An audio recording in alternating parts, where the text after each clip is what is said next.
Le pari de LinkedIn, donc, c'était vraiment de créer un réseau social, un véritable lieu de rencontre digital qui soit dédié à l'innovation et à justement cette connexion entre les entreprises, les chercheurs et plus largement l'ensemble des acteurs de la recherche académique. Et tout ça donc dans une logique d'innovation, d'accélération du transfert de technologies, etc.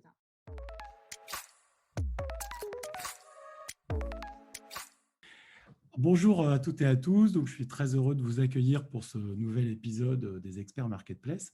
Aujourd'hui, on a le plaisir d'accueillir Estelle Vidal, qui est responsable de la communication et du marketing chez Linkinoff. Bonjour Estelle. Bonjour Alexandre. Alors Estelle, merci de nous partager des éléments d'information sur Linkinoff. Alors Linkinoff, tu vas nous le dire avec tes mots, mais c'est la première plateforme digitale dédiée à l'innovation et puis à l'expertise scientifique. Donc, vous avez pour objectif de rapprocher le monde de la recherche et sa puissance de recherche avec les besoins des entreprises. Donc, tu vas nous parler de ce projet et on va suivre le fil rouge qu'on suit pendant ces podcasts. Tu vas nous dire quelques mots effectivement sur la proposition de valeur avec tes mots. Donc, c'est important d'entendre effectivement les opérateurs. On parlera un peu plus des experts que vous accueillez sur la plateforme, comment vous les recrutez, quels sont leurs profils. On parlera des clients de la plateforme qui sont les entreprises et puis on dira aussi quelques mots sur le modèle économique, les transactions. Voilà. Est-ce que ça te va, Estelle, comme programme? Eh ben, très bien, c'est parfait. Bon, alors très bien. Alors, on va commencer par le positionnement de Linkinoff. Moi, je l'ai dit avec mes mots. Comment tu pourrais nous représenter en quelques mots la proposition de valeur de Linkinoff? Oui, avec plaisir. Tu as bien amené le sujet.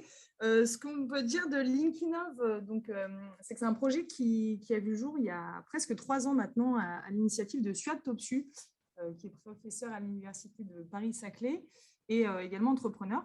Donc, l'idée de Linkinoff, c'est vraiment fondé sur un constat qui est d'ailleurs partagé avec de nombreux acteurs du monde socio-économique. C'est qu'en fait, la recherche publique française, elle possède aujourd'hui un grand potentiel d'innovation et d'expertise, mais qu'en contrepartie, c'est quelque chose qui reste très largement sous-exploité. Donc aujourd'hui, ce qu'on constate, c'est que les entreprises ont peu de connaissances et en tout cas de visibilité sur les experts académiques et sur leur savoir-faire, et que cet accès qui est difficile et parfois aléatoire, dans son ensemble, peut nuire à l'innovation. Donc voilà, c'est vraiment essentiel de pouvoir cartographier les compétences disponibles au sein des laboratoires académiques en temps réel et aussi de manière digitale. On a d'un côté sur ResearchGate les chercheurs qui se retrouvent entre eux, et puis de l'autre côté, on a LinkedIn avec les entreprises. Le pari de LinkedIn, donc, c'était vraiment de créer un réseau social, un véritable lieu de rencontre digital qui soit dédié à l'innovation et à justement cette connexion entre les entreprises, les chercheurs et plus largement l'ensemble des acteurs de la recherche académique. Et tout ça donc dans une logique d'innovation, d'accélération du transfert de technologies, etc. D'accord, c'est très clair. Alors, donc, on est d'ailleurs dans le podcast Les Experts Marketplace. Donc, c'est la philosophie de la marketplace ou de la plateforme, on va appeler ça comme ça. Linkinoff, c'est vraiment de pouvoir rapprocher le monde de la recherche et le monde de l'entreprise et puis de rendre compréhensible finalement, de valoriser tous les atouts de cette recherche académique qui est dynamique dans notre pays. Et donc, ça va aussi bien contre un discours ambiant qu'on entend qui est souvent assez négatif, donc ça c'est bien. Alors tu as parlé de réseau social, c'est vrai qu'il y a dans le mot Linkinoff, ça peut faire penser aussi à un réseau social au nom d'un réseau social professionnel, donc c'est un nom qui est bien choisi. Et on s'interroge, on se dit c'est quoi le modèle économique de Linkinoff? Donc moi concrètement, je suis une entreprise, je veux trouver des chercheurs sur Linkinoff, je m'abonne, c'est gratuit, comment ça se passe? Alors, sur le modèle économique de Linkinoff, Linkinoff va construire sa rentabilité sur la base en fait, de 2 éléments. Le premier élément, c'est une offre d'abonnement pour la publication d'annonces. Donc, je n'ai pas eu encore l'occasion de parler des annonces. Peut-être que je ferai un petit zoom sur ce qu'on appelait les missions d'expertise scientifique et qui sont vraiment au cœur de l'offre Linkinoff et qui concernent justement ces abonnements. Donc, on a une partie offre d'abonnement dont l'ouverture est prévue à l'automne, avec 3 abonnements, un découverte, un essentiel et un premium. On est en train de travailler sur la tarification. Il y a des ateliers qui sont en cours justement pour déterminer un juste prix qui puisse correspondre à chacune des offres. Et le deuxième élément de rentabilité se base sur des frais de service qu'on va associer à ces fameuses missions d'expertise à hauteur de 3%. Donc, en résumé, on a Linkinov qui prélève 3% de commission sur les missions d'expertise et cette source de revenus qui va être complétée par les abonnements.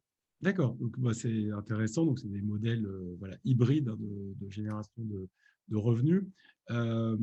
Donc, tu sais, le succès d'une plateforme, hein, d'une marketplace aussi, c'est la manière dont l'offre se présente. Par offre, on peut entendre le catalogue finalement de la marketplace. Donc, vous, comment sont exposées justement les compétences de ces chercheurs hein, qui sont l'une de vos richesses.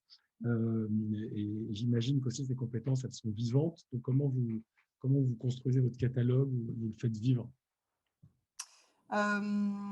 Alors, il y a plusieurs choses. Je propose peut-être de revenir aux missions d'expertise, comme je disais, qui est vraiment le cœur de l'offre, pour comprendre en fait ce qu'il y a derrière.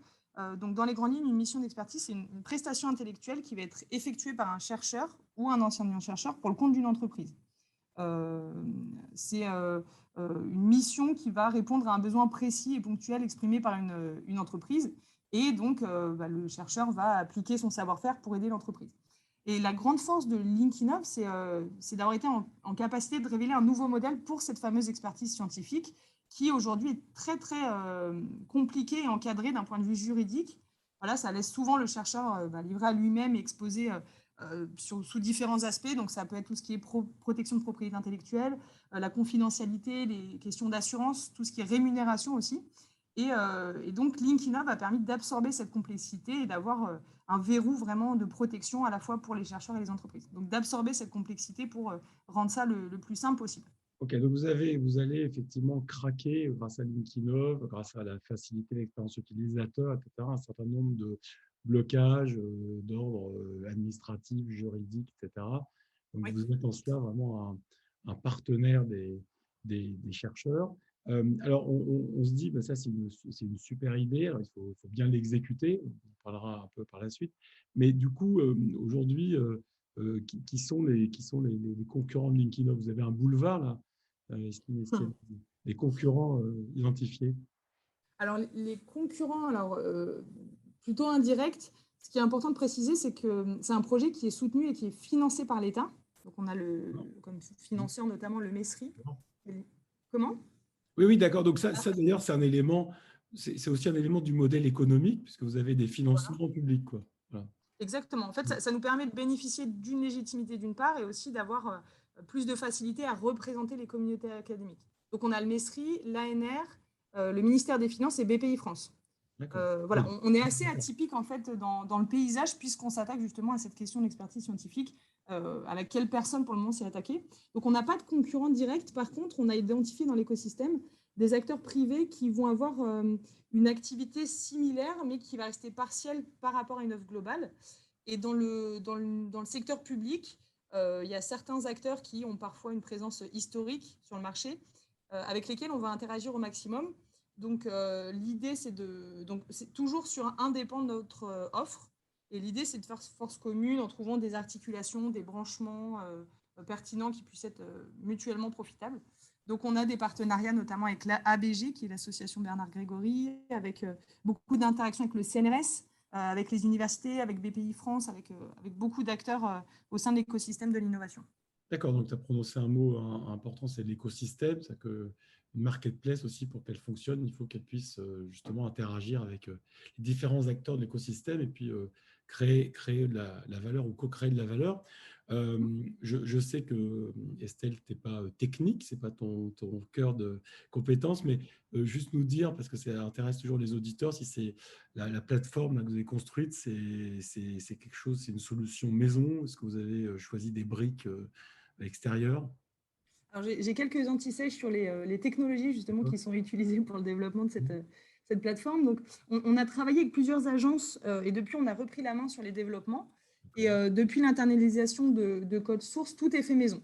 Donc, les développeurs ont travaillé sur l'amélioration des profils, des annonces, du chat, de la landing page, d'un certain nombre de choses.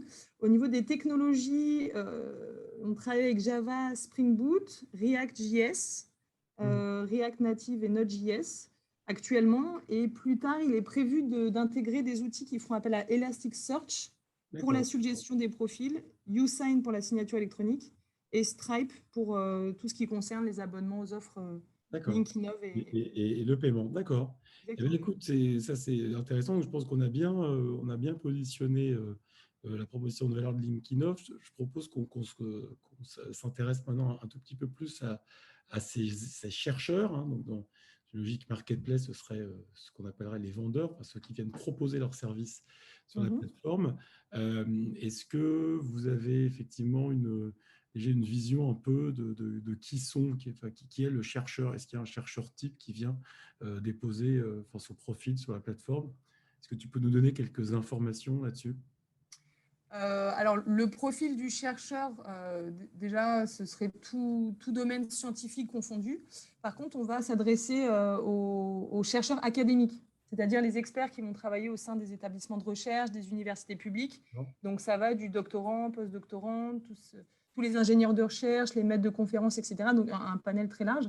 Et également, on va cibler principalement les chercheurs qui ont envie de collaborer avec des entreprises et qui ont déjà un petit peu cette fibre de vouloir élargir leur cercle de partenaires et s'adresser aussi aux entreprises et mettre leur expertise à disposition d'entreprises.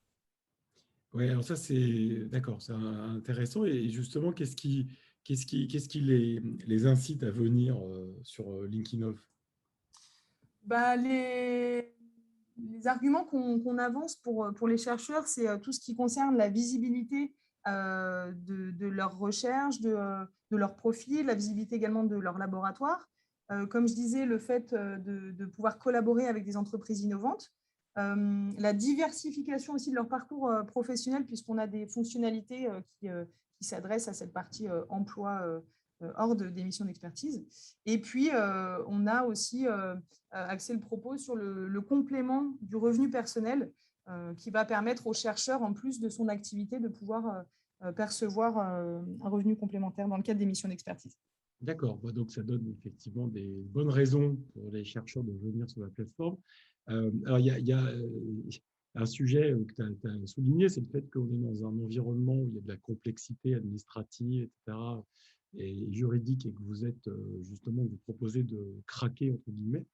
Donc, je sais que c'est une population qui est soumise à pas mal, et c'est de plus en plus la tendance de ces dernières années. Les chercheurs doivent aussi faire beaucoup de reporting, beaucoup de tâches qui sont plutôt administratives. Donc, comment vous leur facilitez ce qu'on appelle l'onboarding sur la plateforme?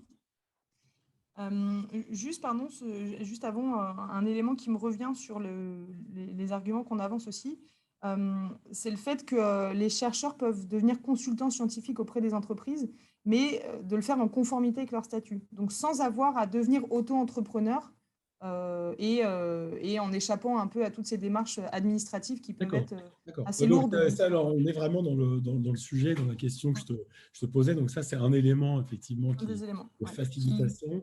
c'est une Donc, transition du coup, la pour l'onboarding. transition, comment, effectivement, quand on devient un expert LinkedIn, on a dû transmettre un certain nombre de documents. Ça se fait online assez facilement. Oui. Si on prend le onboarding, donc le parcours dans sa globalité, en fait, il y a une inscription qui est classique à tous les sites actuellement. On va par contre intégrer dès la première connexion un parcours d'accompagnement avec des messages qu'on a intégrés un peu partout sur le site en format pop-up qui vont expliquer comment utiliser le site, quels éléments, enfin une sorte de prise en main. On insiste beaucoup aussi dans les messages sur la complétude du profil, puisqu'en fait, plus le chercheur a complété son profil et plus ça lui permettra d'être visible et remonter dans les résultats de recherche. On a un moteur de recherche avec un système de mots-clés qui peut faire remonter des profils. Donc, on accentue beaucoup aussi le propos sur le fait de dire aux chercheurs, plus vous l'avez complété et plus vous serez visible. Et enfin, on a ce qu'on appelait le formulaire LinkedIn of Expert. Donc, c'est le formulaire d'entrée en fait, pour pouvoir réaliser ces fameuses missions d'expertise. Donc là, en fait, le chercheur remplit le formulaire en intégrant pas mal d'informations administratives qui vont justement permettre d'éditer automatiquement un contrat une fois que l'entreprise et le chercheur se seront mis d'accord sur la teneur de la mission. Donc ça, c'est un élément effectivement important, parce que c'est la contractualisation, ça prend souvent du temps, etc. Bon, là, le contrat est généré automatiquement et puis va être signé par signature électronique. Tout ça, ça va être Exactement. tracé dans la plateforme. Donc là, on apporte une valeur par rapport, effectivement, même à des envois de contrats par mail avec des circuits de signature qui ne sont pas forcément très simples. Euh, donc, très bien, on voit bien, effectivement, en tout cas, moi, si je me mets dans la peau d'un expert académique, effectivement, cette approche me tombe bien, hein, tu l'as dit, pour augmenter la visibilité, celle de mon labo, avoir un complément de revenu, puis surtout que ça me semble simple. Mais alors derrière, il faut que pour ça, il y ait une demande des entreprises. Il faut qu'il y ait une entreprise qui me sollicite sur une mission. Donc là, les cibles, en fait, un peu que vous visez comme entreprise, est-ce que c'est des très grosses entreprises, pour des TPE, des PME, tout type d'entreprise? Alors, c'est entreprises toute taille et tout secteur confondus qui vont avoir besoin de mener un programme d'innovation. Donc, justement, pour dérouler cette feuille de route R&D, les entreprises ont fréquemment besoin de ces éclairages et arbitrages scientifiques et parfois dans des domaines très, très spécifiques. Donc, voilà, ça leur permet en fait d'accéder à un large panel de chercheurs académiques et de pouvoir contractualiser en quelques clics. Donc là, ce qu'on met en avant, c'est le fait qu'on leur fait gagner du temps en fait, dans la recherche de ces profils qui sont parfois très compliqués à trouver. Et puis voilà, c'est une façon pour eux aussi de se centrer sur leur activité, de réduire les coûts qui sont associés aux ressources humaines, à la comptabilité, tout ce qui est commercial, etc. Très bien. Alors, justement, comment ces entreprises, vous allez les chercher, en fait? Et pourquoi, effectivement, elles ont envie de venir sur LinkedIn? Qu'est-ce qui les motive et comment vous allez justement leur faire comprendre votre proposition de valeur? C'est cet accès, en fait, donc, comme je disais, un large panel d'experts scientifiques, tout domaine confondu. Ce qui est d'intéressant aussi, c'est cette donnée en temps réel, c'est-à-dire que on parlait tout à l'heure de cartographie, de savoir où sont placées les compétences, dans quel laboratoire, etc. Mais il y a aussi ce côté données en temps réel, puisque ce sont les chercheurs eux-mêmes qui mettent à jour leur profil et leur disponibilité et qui, du coup, voilà, c'est une donnée qui est, en tout cas, en temps réel. Voilà, pour les entreprises, c'est essentiellement sur le fait de pouvoir avoir à disposition un panel vraiment d'experts. D'accord. Donc, vous êtes aussi un peu, j'aime bien l'image de la cartographie, vous êtes un peu aussi une sorte de boussole, une sorte de GPS dans le monde de la recherche en France, quoi. Vous allez pouvoir orienter les entreprises dans cet univers. Exactement. Et d'intégrer aussi, on parlait tout à l'heure d'absorber la complexité. Pour les entreprises, c'est ce cadre simple, légal et sécurisé qui est, on peut dire, inédit jusque-là, puisque ils ont des difficultés à trouver le bon profil pour le bon projet. Et derrière, il y a tout un parcours qui peut s'avérer compliqué, justement juridique, contractuel, administratif, etc. Donc, on leur propose d'avoir ce cadre simple et sécurisé, juridiquement verrouillé, etc. Et que ce soit le plus simple, le plus rapide et vraiment, voilà, in fine, j'ai pas ma chute. Et c'est très bien. Et alors, de coup, comment je suis une entreprise, j'imagine, tiens, je vais prendre un exemple, je suis Renault, là, j'ai Ouais. envie de faire de la recherche un peu poussée là, sur, je sais pas, des technos de moteurs à hydrogène, tout ça. Bon, hop, j'ai entendu parler de LinkedIn. Comment je fais? Je me crée un compte assez facilement, je fais une demande de création de compte, c'est open bar, c'est comment? Alors, la création de compte est accessible et gratuite pour tout le monde. Donc, tout le monde peut s'inscrire gratuitement sur LinkedIn, compléter son profil, créer des groupes thématiques, inviter des personnes à rejoindre son réseau, créer des pages. Donc, voilà, tout cet accès-là est gratuit pour tout le monde. Ce que va faire l'entreprise, c'est qu'elle va pouvoir créer sa page entreprise et publier une annonce. Voilà, on a un module annonce avec un certain nombre de fonctionnalités. Donc, aujourd'hui, j'ai insisté sur les missions d'expertise, mais on a d'autres offres. Et donc, voilà, l'entreprise publie une annonce en exprimant son besoin. Dès la publication d'annonce, elle va avoir des remontées de profils pertinents en fonction du contenu de l'annonce. C'est bien pour ça qu'on insiste auprès des chercheurs de leur dire compléter votre profil, comme ça, vous pouvez Bien sûr. remonter dans les Mmh. résultats de recherche. Donc, cet algorithme de retour par niveau de pertinence, il est en cours de développement. Par contre, aujourd'hui, l'entreprise peut déjà publier son annonce sur LinkedIn, donc être visible auprès des chercheurs qui sont sur la plateforme, de pouvoir faire des recherches aussi via le moteur de recherche et de pouvoir chatter également avec un expert qui serait intéressé par cette mission. Donc, quand il va poster son annonce, il va avoir tout un formulaire à remplir où il va préciser voilà, quel type de mission d'expertise. Ça peut être une consultance en stratégie R&D, une étude technique. Voilà, on a un certain nombre de catégories. Il va renseigner la durée de la mission, quels sont les livrables attendus, quel est le profil idéal de l'expert. Il va renseigner également des mots-clés, un certain nombre d'éléments qui vont pouvoir, encore une fois, permettre de faire le lien avec les profils des chercheurs qui seront sur LinkedIn. Mais très, très bien. Donc, effectivement, tu as parlé de l'algorithme, hein. Je me souviens avoir interrogé notamment les fondateurs de Acracy, qui est une marketplace pour les métiers des freelances dans le monde de la publicité, de la, de la direction artistique. Et justement, me disait qu'entre leur première version d'algorithme de matching et leur dernière version, il y avait un monde, et c'est aussi l'algorithme quelque chose qui finalement évolue avec les retours d'expérience et la manière dont on vit la plateforme. Donc, voilà, donc ça c'est effectivement le cœur, enfin, ça a beaucoup de valeur, surtout quand votre communauté va croître, pouvoir faire du matching pertinent, parce que ça c'est ce qui fait gagner du temps aux clients, et puis c'est aussi un service que vous apportez aux clients. Alors, si on termine, on pourra encore effectivement parler pendant très longtemps sur le projet Linkino, mais je te réinviterai.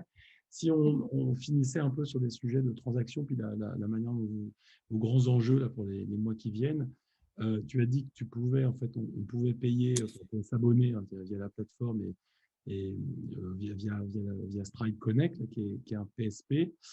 Euh, et c'est aussi valable une fois qu'on a signé le contrat pour le paiement de la mission. Aussi, hein. On peut aussi payer via le système de paiement, c'est ça? Alors, actuellement, donc, il y a un autre élément également à préciser, c'est qu'en fait, la plateforme est encore en cours de développement. Donc, aujourd'hui, on a une plateforme qui est en ligne, etc. Mais on avance tous les jours Ouais. sur pas mal de fonctionnalités. Donc, en ce qui concerne les transactions, aujourd'hui, il n'y a pas de paiement direct via la plateforme pour le moment. Ce qui se passe, c'est que le chercheur remplit le formulaire LinkedIn of Expert, dans lequel il va renseigner notamment son RIB et un certain nombre d'éléments administratifs. Et, euh, et ça lui permettra d'être payé à la fin de chaque mission. De son côté, l'entreprise, elle reçoit une facture, elle fait un virement à Linkinov qui paiera le chercheur dès que la mission D'accord. d'expertise sera terminée. Alors, Et pour les prochains développements, on va mettre en place un système de paiement par carte bleue pour pouvoir souscrire aux abonnements et payer également les missions d'expertise via un système d'accord, de mais carte bleue. vous serez toujours dans une logique, finalement, enfin où vous vendez une mission et après, une fois que vous êtes payé par l'entreprise, vous payez le chercheur. Ça passera Exactement. ce sera un Exactement. Alors, c'est modèle où l'entreprise paiera directement le chercheur parce que c'est vous qui salariez finalement exactement. Exactement. Et c'est en ça que je disais tout à l'heure qu'on avait révélé un nouveau modèle, c'est-à-dire que nous, on se positionne en tant qu'employeur secondaire du chercheur. Et par rapport à l'entreprise, la seule formalité administrative, c'est que l'entreprise va signer des conditions générales de service. Et c'est à peu près la seule démarche administrative qu'elle a à faire. Donc D'accord. c'est pour ça que nous, en fait, on réceptionne dès le début du contrat, en fait, cet argent-là qu'on va pouvoir reverser directement aux chercheurs une fois que la mission est terminée. Et c'est un gain de temps aussi pour ces aspects-là. Alors, une fois que la mission est terminée, mais ça peut être aussi, si c'est des missions longues, ça peut être des paiements tous les mois, à certains jalons de la mission, j'imagine. Alors, oui, alors, il y a on met en place des paiements uniques, des paiements échelonnés. Ouais. Ça, c'est un peu plus complexe, mais dans la mesure où, en fait, le chercheur va être salarié et qu'il Oui. il sera, en fait, employé sous forme de CDD, que les missions d'expertise, en fait, c'est des missions qui peuvent aller de un jour, 2 jours, 3 jours. Ça peut s'étendre sur des semaines, des mois. Ça peut être... Donc, le format et la durée est quelque chose d'assez d'assez compliqué, hein. C'est bien pour ça qu'il y a eu toute une période d'échange et d'interaction avec un certain nombre d'acteurs. Donc ça, c'est pour dire en fait qu'il y a eu beaucoup d'échanges, notamment avec le MESRI, des cabinets d'avocats. Voilà, on touche Oui. quand même au statut de la fonction Bien sûr, publique. oui, oui, tout à fait. Voilà, Donc, effectivement, il faut le sécuriser et c'est très important de le faire avec des professionnels, hein. voilà, J'ai interviewé exactement. une start-up maintenant qui est plus une start-up, qui s'appelle le Comptoir des pharmacies, qui a complètement disrupté le monde de la revente de médicaments entre pharmacies. Et pareil, ils l'ont fait grâce à une faille juridique, enfin pas une faille, un élément juridique qu'ils ont validé avec un cabinet d'avocats. Euh, donc, merci Estelle. Alors, pour conclure, je pense que ça va être intéressant pour les auditeurs. Tu nous donnes un peu quels sont les enjeux là, de Linkinov pour les prochains mois. On a compris qu'il y avait une plateforme qui était en amélioration continue. Que tu nous dises un peu voilà, les enjeux en termes de grandes fonctionnalités, puis aussi peut-être si ce modèle marche bien en France, est-ce que vous envisagez de l'exporter à l'étranger? Oui, alors les prochaines étapes, il y a donc cette sortie à l'automne des offres d'abonnement pour la publication d'annonces. On a également une fonctionnalité qui est très attendue, qui concerne les catalogues des plateformes technologiques. Donc, les plateformes technologiques, en fait, c'est l'ensemble des équipements technologiques de pointe et des experts associés qu'on va retrouver dans les laboratoires, toujours sur le même constat que ce matériel est malheureusement sous-exploité. Et donc, on va proposer aux plateformes de mettre en ligne leur catalogue, ce qui permettrait à une entreprise ou une équipe académique qui aurait besoin d'un matériel de pointe de pouvoir avoir accès à ce catalogue et puis ensuite contacter la plateforme.